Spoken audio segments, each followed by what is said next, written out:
A Ritual in the Forest, written by Grant Howard.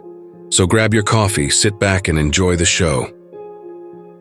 Henry Callum had made this drive so many times he could have done it half asleep, and on some of the earlier mornings he nearly had. 40 miles out of Centralia on roads that stopped being roads about 12 miles in, just packed dirt and gravel cutting through the Douglas firs, until the trees pressed so close on either side that the canopy swallowed the sky entirely. He had the grocery bags in the back seat, the paper bag of medications wedged between them, her beta blockers and her blood pressure pills and the anti-inflammatories she took for her knees. She never gave them enough credit for actually helping. He noticed the equipment. His brake foot slowed the truck without meaning to. Along the eastern edge of the tree line, maybe a quarter mile off the main road, there were flatbeds parked at angles in the mud, and on them sat the yellow bodies of feller bunchers and skidders. Workers in hard hats moved between them. A temporary chain-link fence had been staked into the ground at intervals, and a white sign with orange lettering had been zip-tied to it. He could not read it from the road, but he did not need to. He knew what it said, or near enough. He pressed the gas again and turned down Forest Access Road 14. Her house came into view through the last gap in the trees just as the road petered out into a wide, flattened clearing of pine needles and root-humped earth. His father had built the house over the course of 4 years, sourcing timber from blowdowns and salvage, and it looked like something that had grown there rather than been constructed. The roof was steeply pitched and green with moss.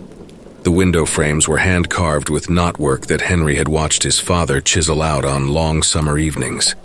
The whole structure leaned very slightly to the north, the way old trees do, as though it had learned the habit from its neighbors.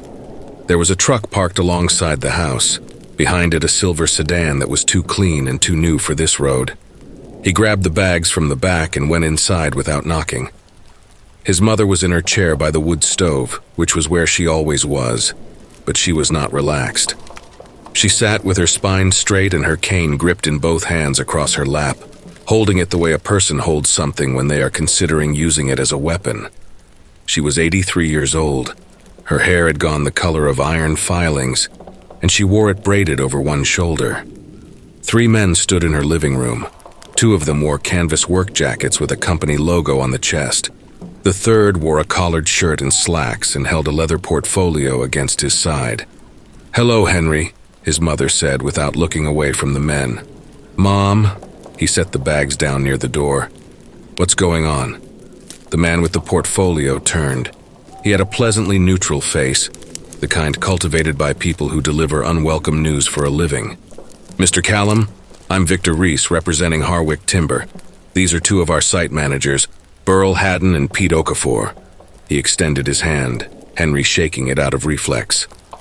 "We were just explaining the situation to your mother. The state of Washington has granted Harwick an easement through a portion of this land, as a significant part of the acreage your mother holds overlaps with classified public forest. The easement authorizes limited timber harvest operations." "Limited my ass," his mother said. The words came out flat. "Yes, Mrs. Callum, limited and regulated. That's actually why we're here. We want to work with you on establishing a boundary, a buffer zone around the immediate property, within which our crews would not operate.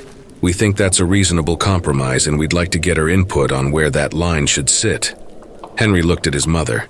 She was looking at the man with an obvious tone of anger. "She doesn't want any of it," Henry said. "I'm guessing. I want them off my land," Ingrid spat. "Every tree in that forest is where the gods put it. No boundary, no buffer, nothing." Burl Haddon, the larger of the 2 site managers, shifted his weight and looked at the ceiling briefly. "Ma'am, with respect, the easement is already filed. The state's already signed off. We're going to be operating out there regardless of whether we come to an agreement today.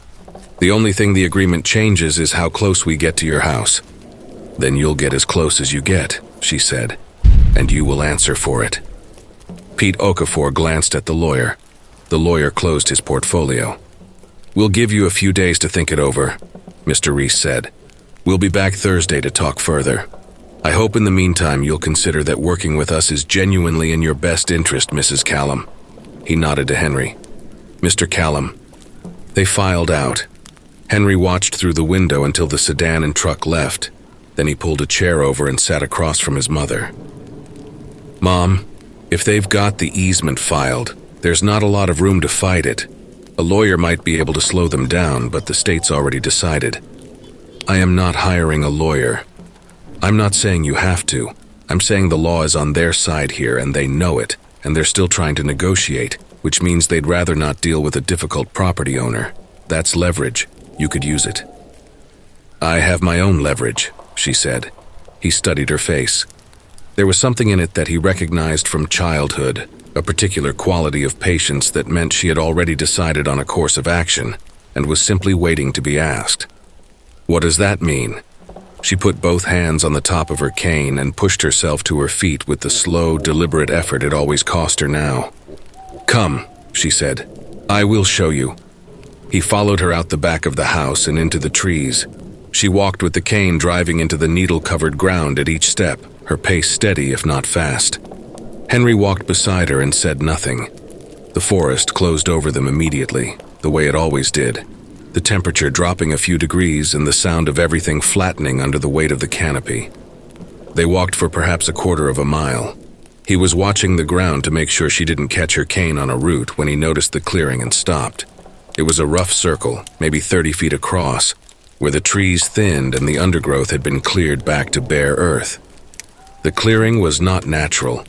He could see where branches had been removed and where the soil had been turned at the perimeter. A series of markings ran along the boundary, pressed into the earth or scratched into bark, none of which Henry recognized. In the center of the clearing lay the stag. It had been dressed out with considerable care. The hide was gone. The body had been opened and the organs arranged in some pattern he could not parse. The skull had been cleaned and positioned in the center of the distributed organs to face a particular direction. And from the eye sockets and from between the tines of the antlers, clusters of small brown mushrooms were already growing, pale-stemmed and dense, as though they had been there for weeks. Henry stood at the edge of the clearing and did not step in. "Mom," he said. "It is not finished," she said. "But it is begun." "What have you done?" She looked at him the way she had looked at the lawyer, unmoved and angry. "I have called for help," she said, "from someone older than their laws." Henry took her arm on the walk back, which she tolerated without comment. That, more than anything, told him how tired she was. In the ordinary way of things, she would have pulled free and told him she was not an invalid. "How did you manage all of that yourself?" he asked. "The clearing, the stag. Mom, that animal had to weigh 250 pounds. "The forest provided the clearing," she said. "There was already a place where the trees had stepped back, as if they knew." She picked her way around a root with the cane. "The stag was there too, when I went in the morning, already dead. I think it came to give itself." "Deer don't come to give themselves." "You don't know what deer do," she retorted. He kept his mouth closed on that. When they got back to the house, he put water on for tea and unpacked her groceries into the cupboards while she lowered herself back into her chair. The wood stove had burned down, so he fed it a couple of splits from the box beside it. "This ritual," he said. "What is it supposed to do, aside from maybe drawing in every bear within 10 miles? Her mood seemed to darken. "It is an invitation, an old one. What I have prepared will become a host, and the host will wake what lives in this forest. Not an animal. Not a spirit in the way you think of spirits." She folded her hands over the head of her cane. "A guardian, something that was here before the first people and will be here after the last. It will know what the loggers are doing and it will drive them out." "Drive them out how?" "However it sees fit," she said. Henry sat down with his tea and looked at the floor for a moment. "Mom, I don't believe in any of this. You know that." "I know. But I do believe that you're out here alone, and that there are men with machinery coming, and that you are 83 years old." She said nothing. "Please think about working with them, even on their terms. You could protect the land around the house, the trees you've actually lived with, and the rest of it, the state forest, the public land, that was never really yours to hold on to anyway." "It is not about what is mine," she said. "What they are doing is destruction. They come into something that took centuries to become what it is, and they reduce it to nothing for their own greed. Men like that deserve to suffer the way they make nature suffer." "Mom, I will not apologize for meaning it." She coughed then, without warning, a hard, racking cough that bent her forward in the chair. Henry was on his feet before he knew he had stood. She held her hand to her mouth, and when she pulled it away, there was blood, bright and unmistakable, a thin splattering of it across her palm. "That's it," he said. "You need to go to the hospital. Today, right now, we can be in Centralia in under an hour." "No, Mom, that's blood. I know what it is." She took a cloth from her pocket and wiped her hand carefully. "I am not leaving this house, Henry. I have known for some time what is happening in my chest. I am not going to spend whatever time remains in a hospital room."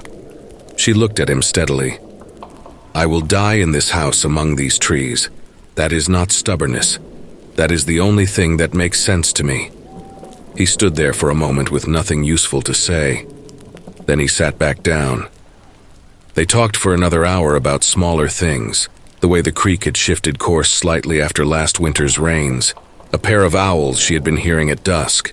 When he left, he held her face in both hands and kissed her forehead, and told her he would be back Thursday for the negotiation. "Come early," she said. On the drive out, he passed the logging site. They had not waited. A section of firs along the eastern tree line had already been felled, the stumps pale and raw-looking in the afternoon light, and a skidder was dragging one of the trunks across the torn ground. Henry watched through the windshield as he drove past. That evening, he sat at the kitchen table with his phone and worked his way through the family. Zach answered on the third ring, his voice carrying the distracted quality of someone with a laptop open in front of them. Henry explained about Ingrid, about the logging, about what he had seen in her hands. "Dad, I'm sorry," Zach said. "I've got midterms and then a project that runs right up to spring break. I'll try, I really will, but I can't promise anything before mid-March." "I understand," Henry said. "Just try." He called Abby next. "I get it," she said before he had finished. "I'll try to get up there in the next couple of weeks. But Dad, Mom has been having a harder time lately and she needs more help than she was needing even a month ago." "Your grandmother is coughing blood, Abby." "I know, and I want to be there, but I can't just leave Mom without anybody." "She has people," Henry said. "She has her friends and her church, and frankly, she made her own choices in life that she is paying for now. And you know, Dad, don't. I'm not starting anything. You always say you're not starting anything." He hung up with the specific frustration of a man who has had the same argument many times and has learned nothing from any of them. David answered before the first ring had finished, as if he had been sitting with the phone in his hand. "How bad?" he said. Henry told him everything, including the clearing in the woods and the stag and the mushrooms already threading through the cleaned bone of the skull. When he finished, there was a brief silence. "That's Mom," David said with a kind of settled affection. "She's been practicing since before we were born. I'm not surprised she pulled it off. Honestly, I'm not surprised the forest gave her a dead stag. She spent 60 years out there. I don't know how she physically managed it. She's the toughest person either of us has ever known or will ever know," David said. "You know that." He paused. "I'm going to pack tonight and leave in the morning. I can be there by early afternoon. Is there room?" "There's always been room. I'm sure she won't mind you there at all. In fact, she'd probably enjoy your company. I'll keep an eye on her, and I'll drive up to the road every evening before dark to call you and let you know how she's doing." "Thank you, David. See you Thursday," he said. "She'll be all right till then." The next days passed in the ordinary way of days that are saturated with worry, slowly and without resolution. Henry worked his route, came home, cooked food, and watched his phone. David called Monday evening from the road, said Ingrid was stable and in good spirits, and had fed him venison stew and argued with him about religion. Tuesday evening he called again, shorter this time, said things were quiet, said she had spent an hour outside in the afternoon and came back in looking satisfied about something. Wednesday evening the phone did not ring. Henry sat with it on the table in front of him until 9, then 10. He told himself the truck might have given David trouble on the dirt road. He told himself the timing had slipped, that David had simply lost track of the hour. He went to bed and lay there for a long time telling himself these things. Thursday morning he was in the truck before 6. The drive felt different in the gray early light. The the trees closer and darker on either side of the highway. The sky not quite decided on what kind of day it intended to be. He made the turn onto the dirt road and pushed the truck a little faster than was sensible on the loose surface. He smelled it before he saw it. He came around the long bend where the tree line opened up on the logging company's staging area. He stopped the truck in the middle of the road and sat there with the engine running. The equipment had been destroyed. Not vandalized, destroyed. The feller bunchers had been overturned and crumpled as though enormous hands had taken them at both ends and wrung them. The chain link fencing was down and in places had been driven into the ground. A skidder lay on its side with its cab caved in, and around it the earth had been heaved upward in long ridges, the turf and root mat torn back from the mineral soil beneath, as if something of tremendous size and weight had moved through the area repeatedly. The stumps from the felled trees had been torn out, root masses and all, and flung. He could see two of them 40 yards away in the opposite field, resting at angles like rotten teeth pulled from a jaw. There was blood and guts everywhere, a great deal of it, dark and dried to rust brown in the cold air, covering the ground around the largest pieces of wreckage. There were no bodies that he could see. The forest access road to his mother's house was gone. Where it had run between the trees, the earth had risen in a continuous ridge 4 or 5 feet high, dense with torn root and packed soil, stretching as far as he could see into the forest. He put the truck in park and got out and stood in the cold and looked at it. He retrieved his phone from his pocket. 911, what is your emergency? My name is Henry Callum. I'm on Forest Service Road 14, about 40 miles outside of Centralia. There has been some kind of, I don't know how to describe this, catastrophic damage to a logging operation out here. Equipment destroyed, blood on the ground. I don't see any bodies, but there's a lot of blood. He looked back at the wreckage. My mother lives 4 miles up this road and I can't reach her. My brother was staying with her and I haven't heard from him since Tuesday. Sir, I'm sending units to your location. Can you stay with your vehicle? My mother is 4 miles up this road and I haven't heard from her in 2 days. A pause. Sir, I'd strongly advise you to wait for emergency personnel before proceeding. Send them fast, he said, and hung up. The time on his phone read 7:08. He left the truck where it sat and started up the way to his mother's house on foot. After a short distance, the ridge ended and returned back to being a road again, like the ridge was nothing more than a gate to keep vehicles out. The morning was cold and very bright between the trees. He put his hands in his jacket pockets and walked at a pace slightly faster than was comfortable, doing the math in his head. 4 miles on a flat road, call it an hour and 20 minutes at a good clip. He would be there before 9. He tried to think about what could have done it. The equipment had not simply tipped over or caught fire or been struck by a falling tree. It had been compressed, folded, overturned with apparent force and intention. The fencing driven into the ground, the stumps pulled out whole and thrown. He ran through the reasonable explanations and found that none of them fit the physical evidence. And when he was done running through the reasonable explanations, he was left with the unreasonable one, which was his 83-year-old mother kneeling in a clearing in the dark, pressing symbols into the earth around a stag skull already threaded with mushrooms. He had told her he didn't believe in it. He had meant it when he said it. The trees were loud around him, louder than they should have been at this hour.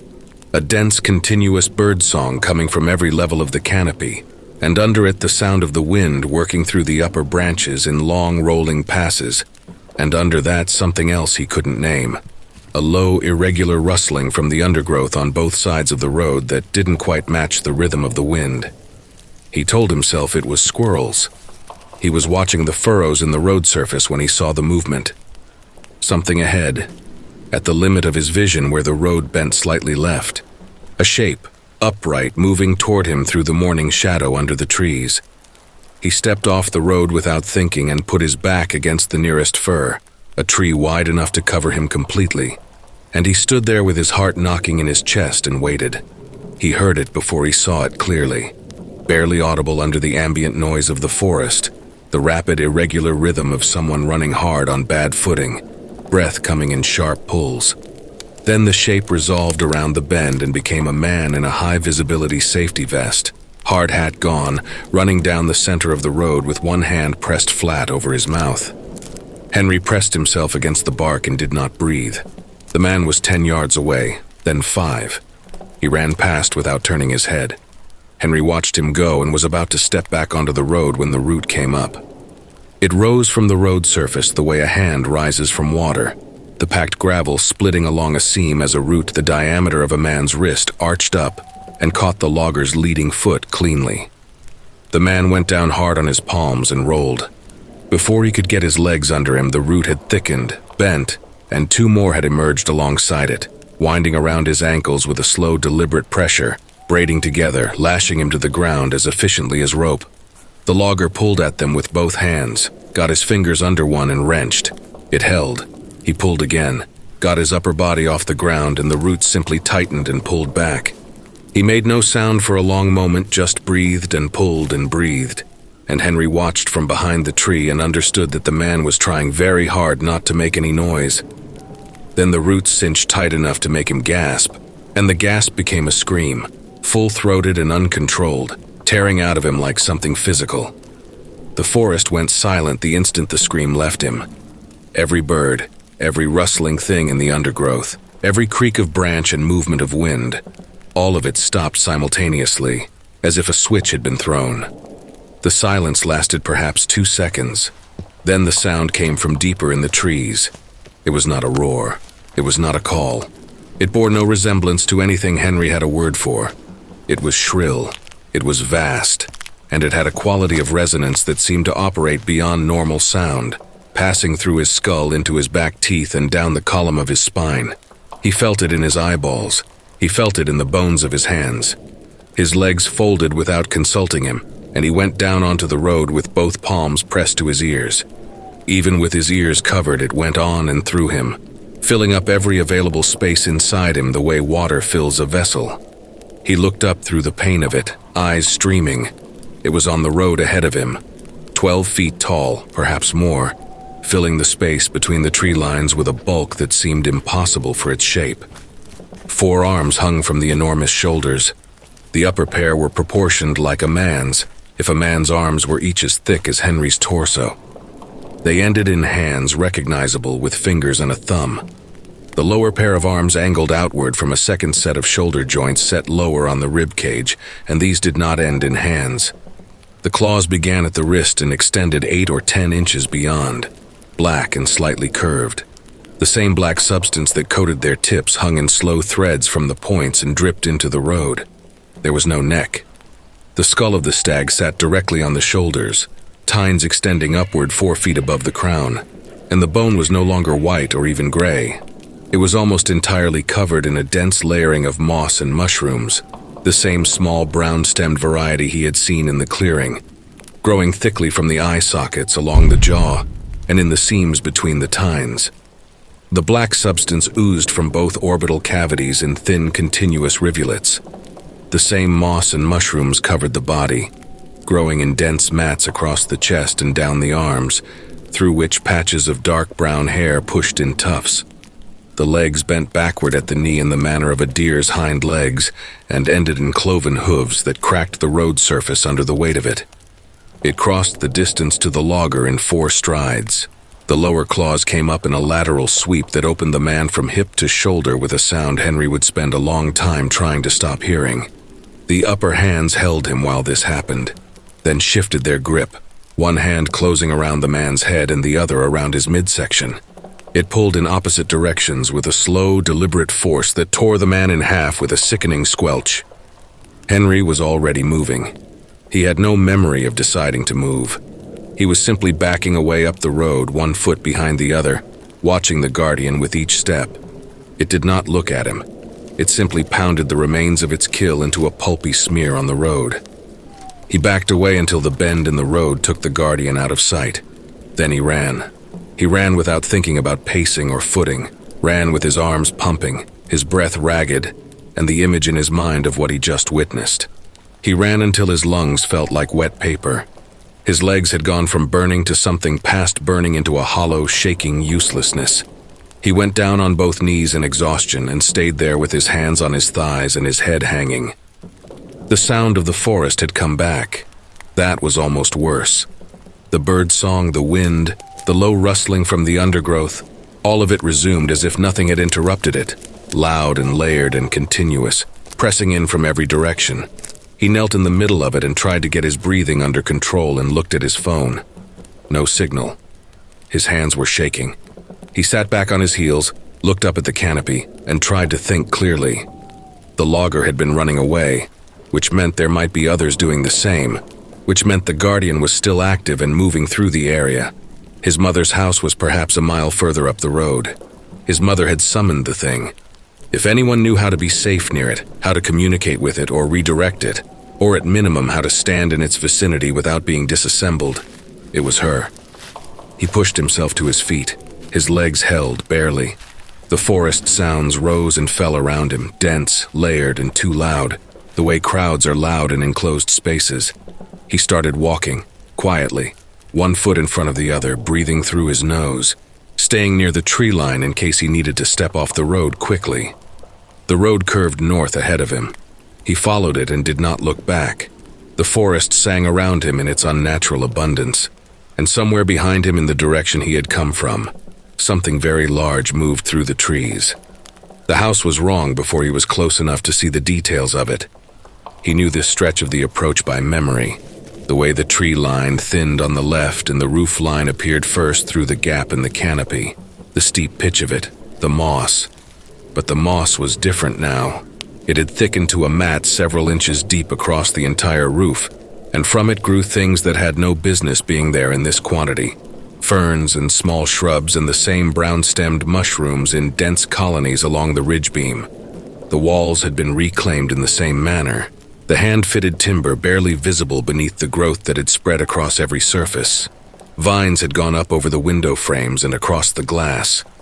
A birch sapling 6 feet high had pushed through the boards of the front step. He stood on the edge of the clearing and looked at it. David's car was in the clearing where David had parked it. He was certain of that because he recognized the make and the color. But the tires had all gone flat and sunk to rims. The rubber had cracked and begun to separate from the wheels. The windshield was filmed with a uniform layer of dust and pollen, and across the hood and roof, debris had accumulated in the way debris accumulates over seasons. Leaves broken down to skeletons, then to fragments, then to a thin, dark layer of organic matter from which small things were already sprouting. The side mirror on the driver's side had been pulled off by a branch and lay on the ground with a season's worth of pine needles banked against it. He went inside. Every wall of the front room was covered in symbols, not painted, not drawn, carved, cut deep into the wood with something sharp and applied with tremendous patience, covering every board from floor to ceiling without a gap, running in rows and columns and spiraling patterns that covered even the ceiling above him and the floorboards beneath his feet. He recognized none of them. The furniture was gone, all of it. The chair where she always sat, the wood stove and its box of splits, the table, the kitchen shelves. The rooms had been emptied to bare carved walls. From the cracks between boards, mushrooms emerged in clusters, pale and deliberate, the same variety each time. He went down the hall to the bedroom. She was on the floor. He crossed the room in 3 steps and dropped to his knees beside her. His hands went to her but found nothing they were prepared to find. She was on her back, her braids still over her shoulder, her clothes still on her body though they had half decayed, the fabric thinned and split at the folds. The skin had gone, the soft tissue had gone. What remained was bone and the desiccated remnants that cling to bone over a long process of time, dried tendon at the joints, dark patches of skin at the flat surfaces. Her hands were skeletal, the fingers collapsed, the rings she had worn all his life sitting in the debris around them. From each eye socket grew a small cluster of mushrooms, brown-stemmed, pushing up through the orbital bone in the same patient way they grew from the cracks in the walls. Henry sat back on his heels and looked at her for a long time. He slapped himself across the face. The pain was immediate and complete. Dream was not the explanation. He stood up and went through every room in the house, each one stripped to the carved walls and the encroaching mushrooms, each one empty of anything that had made it a place where people lived. He went back through the front room and stood in the doorway looking out at David's car sitting in the recovering clearing and thought about what could have happened to him. Probably the same fate that awaited Henry. He was at a loss. What was he supposed to do now? He couldn't take the road back to his truck.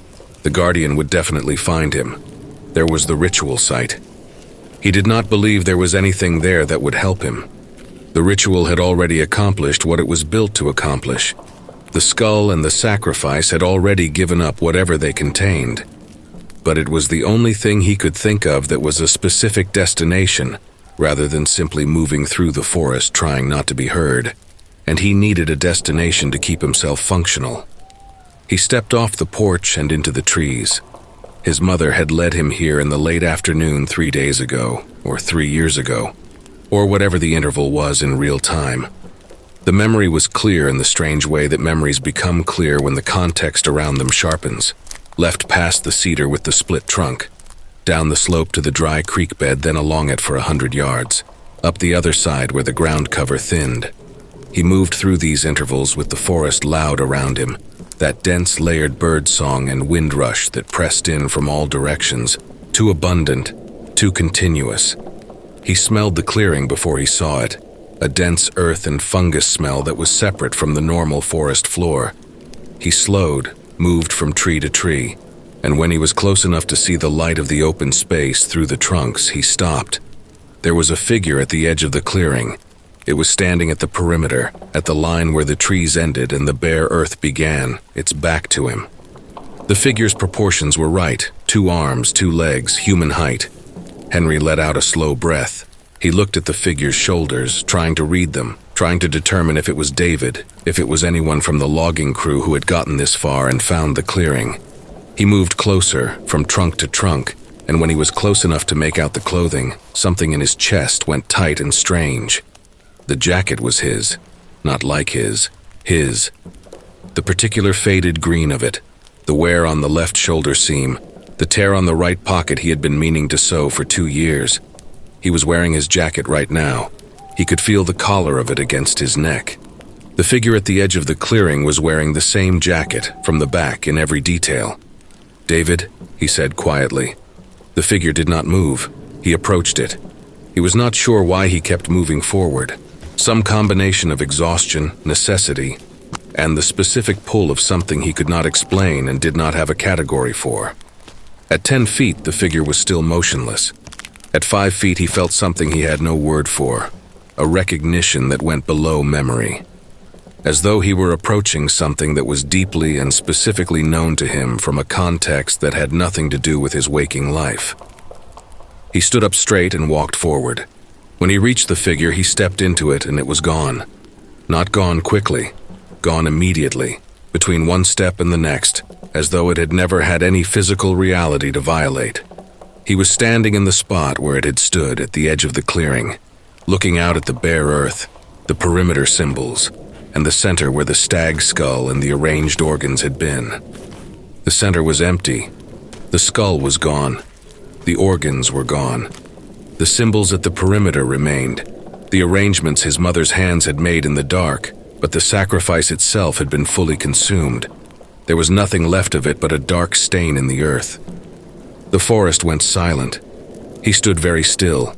The silence after the continuous sound was worse than the sound had been, a total absence that hung like darkness. He stood in it, looked at the empty clearing and felt his heartbeat in his palms. He walked to the center. The ground felt different underfoot, denser, more resonant, as though the soil had thickened. He stood in the center of the clearing and turned slowly, looking at the tree line all the way around, the symbols at the perimeter, the dark stain beneath his feet. The forest was very far away despite being 30 feet in any direction. He had the sensation of standing at the bottom of something. The ground moved. Not violently, it rolled, a single deep wave passing beneath his feet from north to south. Then it rolled again, and the third time it was not a roll but a sustained trembling, the packed earth shaking in a continuous vibration that he felt in his ankles and his knees. From somewhere behind him, from the direction of the house, the road, and the destroyed machinery, the sound came again. It was closer than before. Henry's hand went to his mouth. He ran. Out of the center, across the bare earth of the clearing, through the perimeter symbols without looking at them, into the trees on the far side, not the side with the house, not the side with the road, not the side with anything he knew or had a way back to. The forest closed behind him and swallowed him completely. He ran on into the dark between the trees, away from everything familiar, deeper into the woods.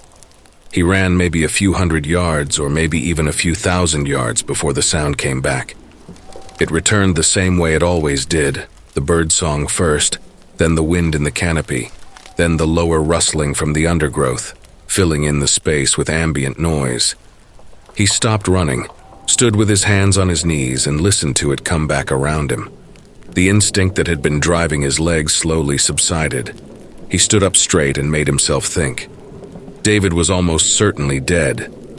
That was a thought he put in a specific place and left there, because there was nothing to be done with it in the next few minutes. What could be done in the next few minutes was navigation. He was some distance from the far side of the clearing from the house, which meant he was on the far side of the clearing from the road, which was the only route back to his truck, which was the only way out of this forest, which was the only way he did not die here. The Guardian was behind him, or to the south of him, or somewhere in the trees doing what it had been called here to do. As long as he did not present himself as a target, he might remain low priority. He was not a logger. He had not cut anything, damaged anything, or signed any easement paperwork. He chose to believe this distinction mattered. He turned around and started back, moving through the trees parallel to his original route, offset by 30 or 40 feet, stepping carefully, placing his feet on root and stone where he could to minimize the sound of his passage. This lasted about 4 minutes before he understood that he had no idea where he was. The forest at this density had no landmarks that held. Every combination of trunk, undergrowth, and ground cover resolved into the same combination 20 feet later. He had drifted without knowing it, making small corrections that compounded into a direction that had nothing to do with where he intended to go. He stopped and turned a full circle and recognized nothing. He said something very quiet under his breath that he would not have said in front of his mother. He pulled out his phone. No signal, which he already knew. But the time was visible on the lock screen without a signal, and the time said 7:14. He stared at it. He had hung up with the 911 dispatcher and started hiking at 7:08. He was confident of this because he had looked at the clock in the truck before he got out. That had been long enough ago to include the full hike to the house, the time inside the house, the walk to the clearing, whatever had happened at the clearing, the run into the forest, and now this. There was no version of that sequence of events that fit inside 6 minutes. He turned the phone off and turned it back on. 7:14. He put it back in his pocket and stood very still for a moment, and then he decided not to think about the phone anymore. He moved for what felt like 15 minutes and found nothing familiar. He tried another direction, found a dry creek bed that might have been the one he had followed on the way to the clearing, or might have been a different one entirely. He followed it for a while. It led him into a depression where the trees grew closer, the light dropped, and the undergrowth thickened to the point where he was pushing through it with both arms. He backed out of the depression and stood at its edge and breathed. The forest went silent. He did not move. He had learned by now that movement during the silence was the wrong choice. He stood with one hand against a fir trunk and listened to the absolute absence of sound, the negative space where the birds and the wind had been. And then from somewhere far off but not far enough, the cry of the Guardian rose through the trees. Distance muted it slightly. It still found the back of his eyes, the base of his skull, and the space behind his sternum. He ran anyway, crashing through the undergrowth without any particular direction, running because standing still while that sound was in him was not something his body would agree to. He ran until the sound of the forest came back. Then he ran further. When he finally stopped, it was because his legs stopped, making the decision independently and without appeal. He went down onto the ground among the roots and the ferns, and lay on his back looking up at the canopy far above him. The fear came in fully then, the way it had been waiting to. His chest shook with it. He stared up at the gaps in the canopy and thought about his mother's bones on the bedroom floor, David's car sitting flat on its rims, and the thing he had watched happen on the road. There was nothing he could do. If the guardian didn't get him, nature would. He was going to die out here. He closed his eyes, ready for the end. The undergrowth to his left moved. A soft sound, very close, the careful displacement of fern fronds by something trying not to make noise. He heard it get closer and stop, and he lay there with his eyes closed and thought, with a strange, exhausted clarity, that he had done everything he could. Something crouched beside him. He could feel the displacement of air, the presence of a body close to his, then a voice barely above a whisper close to his ear. "Henry, we need to get back to the house." He opened his eyes. David was crouched over him, one knee on the ground, his face pale and deeply tired, his jacket torn at the shoulder and his forearms scratched from the undergrowth. He was alive. He was looking at Henry with an expression that contained urgency and something else, something older and harder to read. The look of a person who has been alone with a bad thing for long enough that they have moved past fear into something quieter. Henry sat up. He opened his mouth. David put a finger to his lips. David moved through the trees like a man who knew where he was going, which Henry found equal parts comforting and unsettling given that the forest had offered him no such clarity. Henry stayed close, stepping where David stepped, and kept his voice below a whisper. "Mom," he whispered. "What happened to her?" David didn't stop moving. He held a branch aside so it wouldn't snap back and spoke without turning his head. "I don't know. I went out Tuesday afternoon. Just a walk, maybe an hour. When I came back, the house was as old as the trees." In one afternoon. A pause while he picked the route around a deadfall. Henry waited. "The thing with the stag skull was inside," David said. "In the room with her. It was holding her." Henry thought about the size of those arms, the upper hands with their long fingers. "Holding her?" "Carefully," David said, like she was something that needed to be held carefully. "When it looked at me, I ran. I didn't decide to run, I just was running." He stepped over a root. "That's when the forest changed. The sound of it. You've noticed the sound. Hard to miss. It's not just loud, it's like it's talking. I can't understand it, but it's talking." He adjusted course slightly, moving uphill along a natural break in the undergrowth. "I went back to the road. I got all the way to where the loggers were staged, and that thing came through behind me. It didn't touch me, didn't look at me. It went through the equipment, and the men and I stood at the edge of the trees and watched. I saw what was left of the loggers this morning. Then you know." David was quiet for a moment. "I started down the road toward the main road. I was going to call someone, but I stopped. Something stopped me." He touched his sternum with 2 fingers without breaking stride, an unconscious gesture. "In here. Something that said my being here was not finished. So I went back." "Went back to what?" "I don't know. But I could feel the house, like a direction, like knowing which way is down." He held another branch. "And then I felt something else, another location. I thought at first it was the thing, some kind of awareness of where it was so I could avoid it. But it wasn't moving right, and it wasn't in the right place." He glanced back at Henry for the first time. "It was you. I could feel where you were the same way I could feel where the house was." Henry looked at his brother's face. David was not a man who made things up or embellished things. He was the more practical of the two of them, and always had been. "David," Henry whispered, "we are both going to die out here." David turned back to the path ahead and kept walking.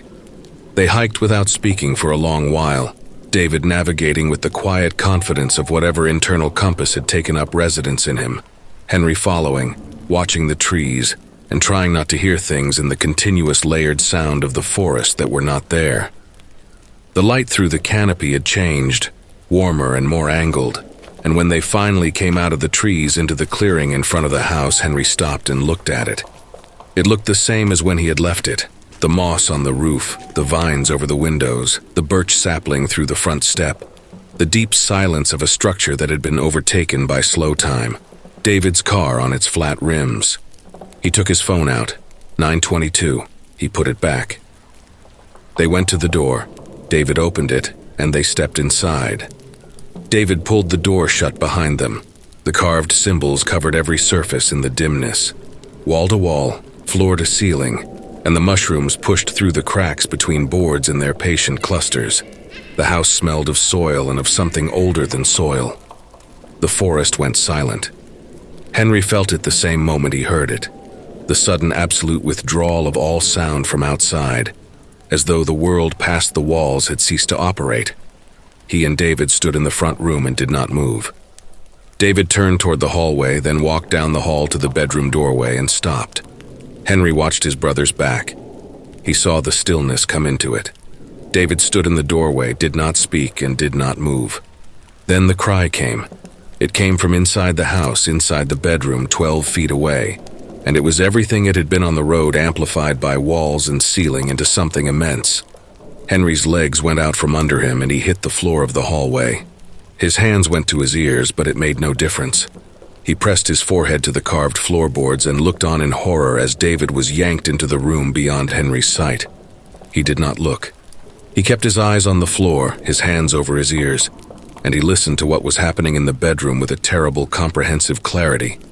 The initial impact that drove the breath out, the sound of the lower claws finding purchase, David's voice ending in the middle of a syllable, the wet, systematic work of something thorough and violent, the heavy, rhythmic percussion of it, and underneath all of it, the low resonance of the guardian's mass moving in the confined space of the room. It lasted perhaps 30 seconds. It felt much longer. Then something large came through the doorway above him, struck the hallway wall, slid to the floor, and was still. It was David's lifeless body. Henry was already moving on his feet down the hall, through the front room, and out the door in a sequence that had no gaps in it. He hit the porch and kept running. As he ran, he felt something deep in his soul dragging him in a direction he was already moving in. The clearing, the ritual circle. He ran toward it, the pull in his soul strengthened with each step, not painful, not frightening, something more like recognition. The same feeling he had felt when he had walked into the figure at the perimeter before the figure had disappeared. He crashed through the underbrush on the familiar route without slowing.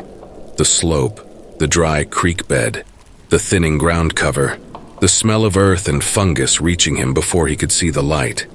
He saw the figure as he came through the last of the trees. It was on his side of the clearing, at the perimeter, and it was him. Not someone in his jacket.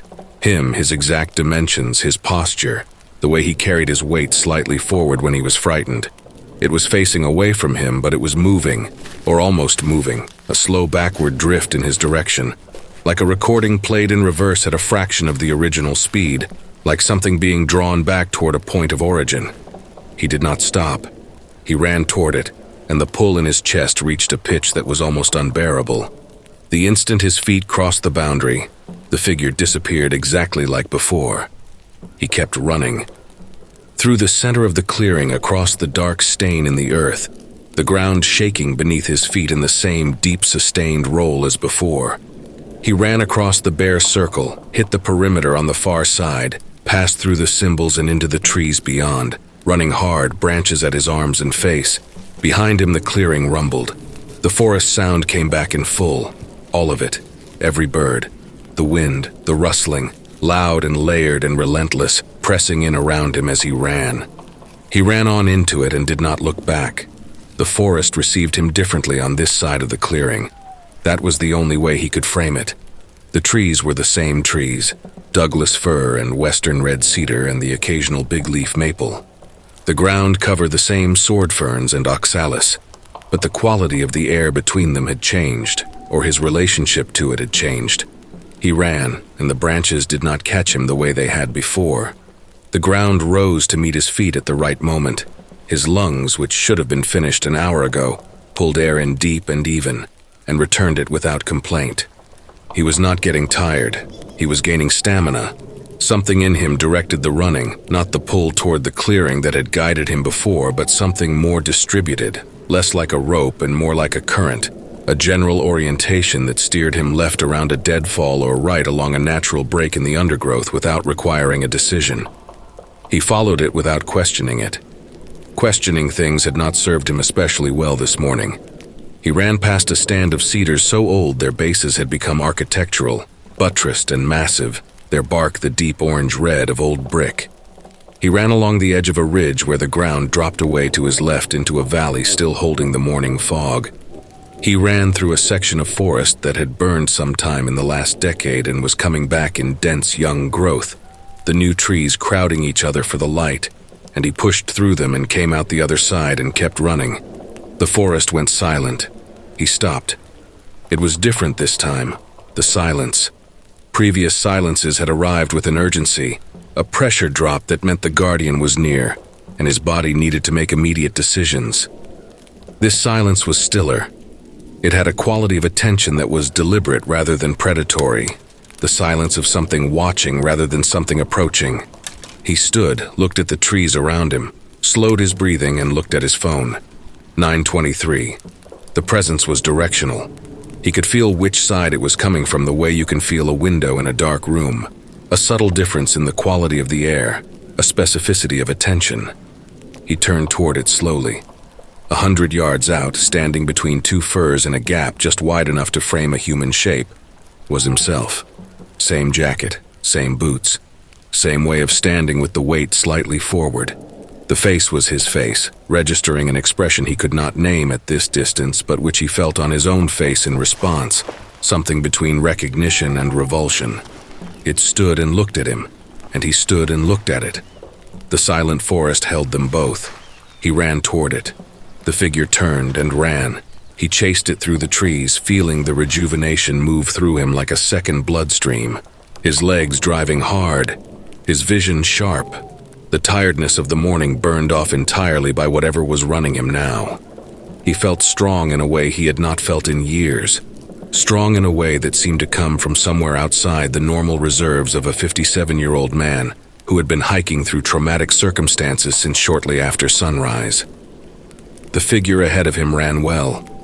It ran the way he ran, with his gait, his arm carriage, and it was fast, maintaining its lead through a combination of speed and an apparent knowledge of the terrain that matched his own. It cut left around obstacles he had not yet seen. He followed the same line a half-second later and cut left around the same obstacles and slowly closed the gap. The forest grew denser. The undergrowth thickened from both sides, pressing in, and he had to use his arms to push through it. Branches found his face and his jacket. Roots came up higher off the ground, requiring him to lift his feet with each stride. The growth seemed to consolidate around him the harder he pushed, and he understood that it was not incidental, that the forest was offering resistance, that something in the accumulated life of this place was putting itself between him and what he was chasing. He slowed. He could not help it. The undergrowth won. He stopped in a small natural gap, looked ahead, and the figure was gone. He turned in a slow circle, breathing hard, looking at the places between the trees where shadow pooled. Something hit him from behind with the full weight of a body and took him to the ground. He went down hard and the hands were on him immediately, one forearm crossing his throat from behind with practiced efficiency, the other arm coming around to lock it in place, pulling him back, cutting off his airway. "You have to die." The voice was his voice, not similar. His voice, his exact register and pattern, speaking from an inch behind his ear. "That's all this is. That's what it comes down to. You die here and the cycle stops." He got his fingers under the forearm and pulled, and the arm did not move. A death in this forest means something. Don't you feel it? You've been feeling it all morning. The arm tightened slightly. It's a spit in God's face. One soul that was supposed to go back into the ground and didn't. One soul that breaks the whole machine. The voice was urgent and not quite controlled.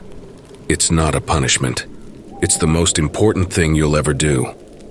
The darkness was coming in around the edges of his vision, a slow vignetting that moved inward with each heartbeat. His hands had stopped getting information from his fingers. He could feel his pulse in his face. He had one thing left. He drove his head straight back as hard as he could.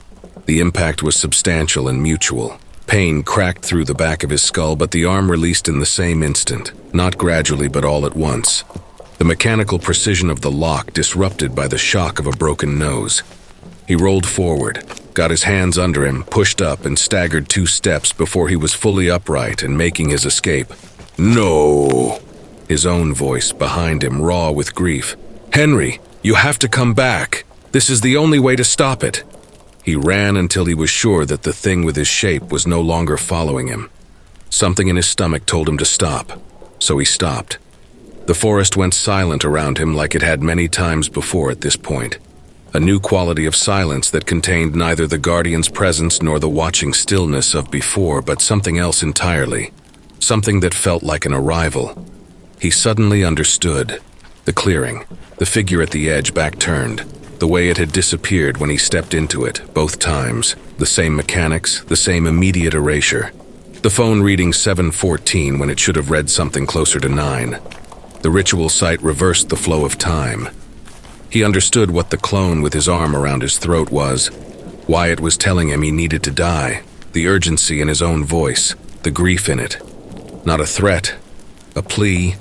He understood what the future version of himself had been trying to do, and he understood why it had failed. He knew what he had to do.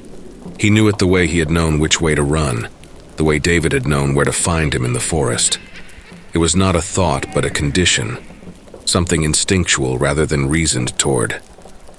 He followed the feeling in his gut back toward the clearing.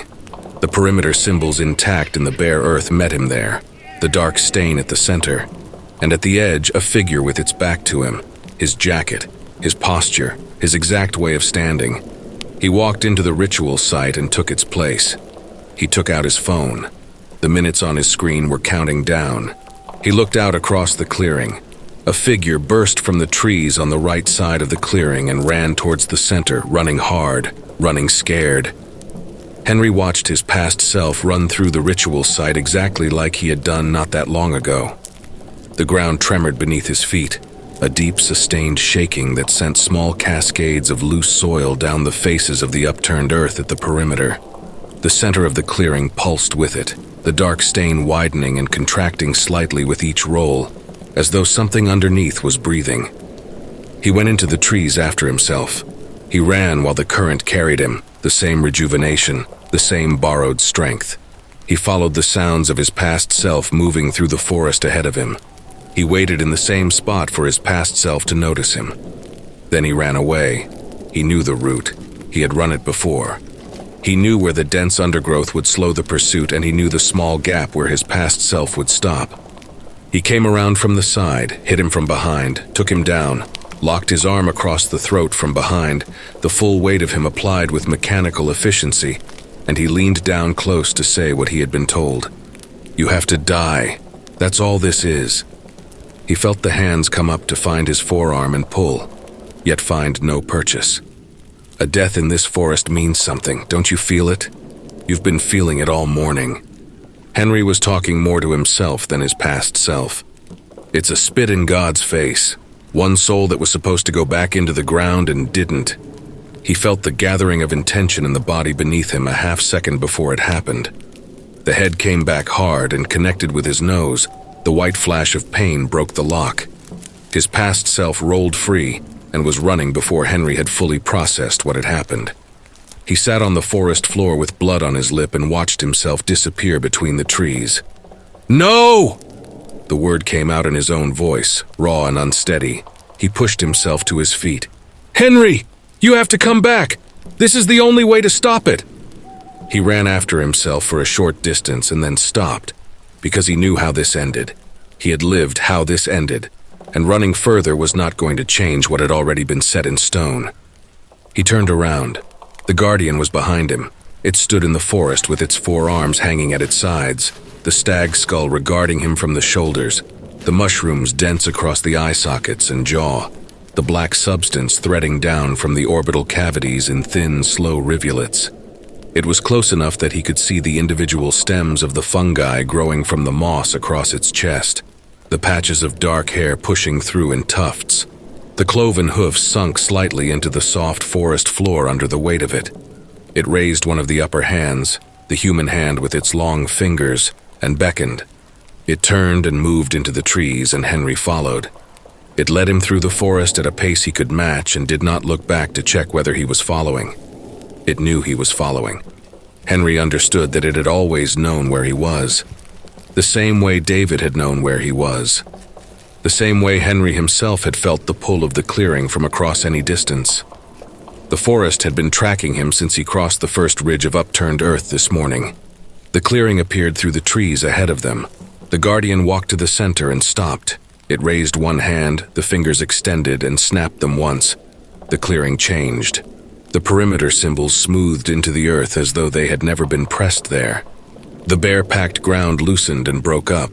The smell of fungus and ancient soil intensified sharply and then normalized into something fresher. The dark stain at the center faded over the course of a few seconds until the soil was uniform, dark, and unmarked. The clearing was now empty of everything that had made it a ritual site. It was simply a clearing again, a place where the trees had stepped back and the light came down to the ground, illuminating the underbrush. The guardian turned to him. Henry understood what was needed. They worked together through the morning. The guardian moved with enormous efficiency, clearing the debris from the perimeter, turning the soil with its claws in long, even passes that reached 2 feet deep and left the earth loose, dark, and fragrant. Henry worked alongside it, smoothing the tilled soil. The guardian dug a hole in the center, precise and deliberate. The excavated soil mounded neatly to one side. It was narrow and deep, the diameter of a human body, the depth of a human torso. When it was finished, the guardian straightened, turned, and beckoned again with a finger. Henry looked at the hole. He climbed in. The soil was cold against his legs, then against his waist as he settled into it, finding the floor with his feet, standing in the dark earth with his arms at his sides and the morning air on his face. The guardian crouched beside the hole with a mass of displaced soil in both lower arms and began to fill it in, pressing the earth around him firmly and evenly, working from his feet upward, consolidating it with careful pressure so that there were no gaps. The weight of the soil built around him incrementally. Henry stood in it and did not resist it. When the earth was packed to his shoulders, the guardian stopped. It leaned down until the stag's skull was level with Henry's face. The black substance dripped from the eye sockets into the soil around him. The mushrooms crowding the jaw were close enough to touch. It spoke in Henry's voice. "The forest needs to be protected," it said, "at all costs." Henry looked into the dark of the orbital cavities where the black substance welled and dripped. Around him, the soil pressed in on every side, cold and permanent. "I understand my job now," Henry said. The guardian snapped its fingers. It was gone. Henry was alone in the clearing with the soil packed to his chin and the morning light coming down through the gap in the canopy above him, warming the top of his head. The forest was loud around him, the bird song, the wind, and the low rustling from the undergrowth, all of it present and continuous and alive. His mother's footsteps came through the leaves at the clearing's edge. She moved slowly, the cane driving into the earth at each step, crossing the clearing toward him with her iron-gray braid over her shoulder, her face carrying the particular expression he had seen on it his whole life, resolved, clear-eyed, and in grief. She was crying. She did not try to stop or hide it. She came, stood over him, and looked down at his face rising from the earth. The tears ran down the deep lines of her face and dripped from her jaw. "I'm so sorry, Henry," she said. Her voice was steady despite the tears. "I am so sorry, but this forest is more important than either of our lives. I hope someday you'll understand that." He looked up at her face. He had known this face his whole life. "I know, Mom," he said. She bent and lifted the stag skull with both hands, the antlers spreading wide above her, the mushrooms already threading through the eye sockets in their dense clusters. She held it for a moment with her eyes closed, her lips moving in words he could not hear. Then she lowered it over his head. The dark came in, and the forest went on around him, loud, alive, and inexhaustible, as it had been before the first people arrived, and how it would be after the last people left. Reese had made this drive once before, a few days ago, when he had come out to assess the site prior to filing the easement paperwork. He remembered the turnoff clearly. It was marked by a particular configuration of roadside growth where a stand of alders came down close to the shoulder on the left side, and the gravel of the access road began just past them. He had noted it specifically because unmarked turnoffs on rural forest routes were easy to miss, and he had not wanted to miss it on subsequent visits. He slowed the sedan when the GPS told him he was close and looked for the alders. There were no alders. There was no turnoff. There was no gravel road beginning at the shoulder. The tree line on both sides of the highway ran unbroken and undifferentiated, the same Douglas fir and cedar it had been for the last 12 miles, pressing up to the road's edge with the uniform density of forest that had never been interrupted. He drove another quarter-mile to be certain, then pulled over and stopped. He sat with the engine running and looked at his notes. The GPS on his phone showed his position as correct relative to where the access road should have been. He called the site supervisor. It went straight to voicemail. He got out of the car. He stood and looked into the forest. It was dark between the trunks in the early morning, the light not yet high enough to penetrate to the ground level, and the trees were dense and went back a long way before they became indistinguishable from shadow. It was entirely ordinary forest. He heard the second car before he saw it, the crunch of tires on the road shoulder, and turned to find a county sheriff's department cruiser pulling up behind the sedan with its lights off. "Morning," the officer said while stepping out. "You the one who called in the disturbance?" "No," Reese said. "I'm here on a business matter. David Reese, I'm an attorney representing Harwick Timber." The officer looked past him at the tree line. "I'm looking for Forest Service Road 14. Supposed to be out this way." He consulted his phone. "Had a 911 call come in about 90 minutes ago. Man reported some kind of damage to a logging operation. Said he was at this location." "I'm looking for the same road," Reese said. "I've been here before. The access point should be right here." He indicated the unbroken tree line. "It isn't." The officer looked at the shoulder where Reese was pointing and said nothing for a moment. He looked at his phone again and then at the forest and then at his phone. "Maps say it's here," he said. "Yup." "Huh."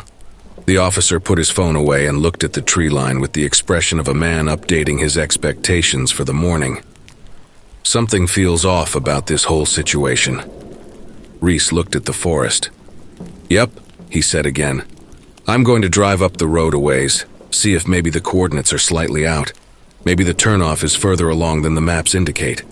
He didn't sound convinced by this. "That seems sensible," Reese said. The officer got back in the cruiser, pulled out onto the highway and continued north, the sound of the engine fading into the general quiet of the morning. Reese watched the cruiser until it rounded the bend and disappeared. He stood at the shoulder of the road in the cold morning air and looked at the forest. The forest looked back.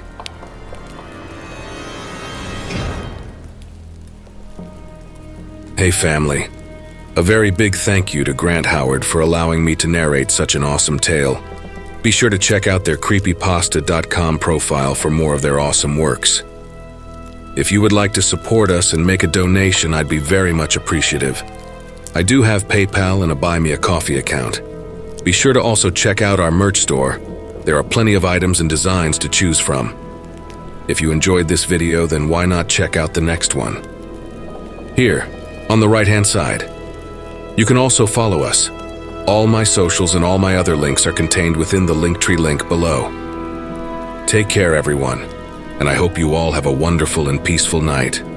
And don't forget, where fear is, happiness is not.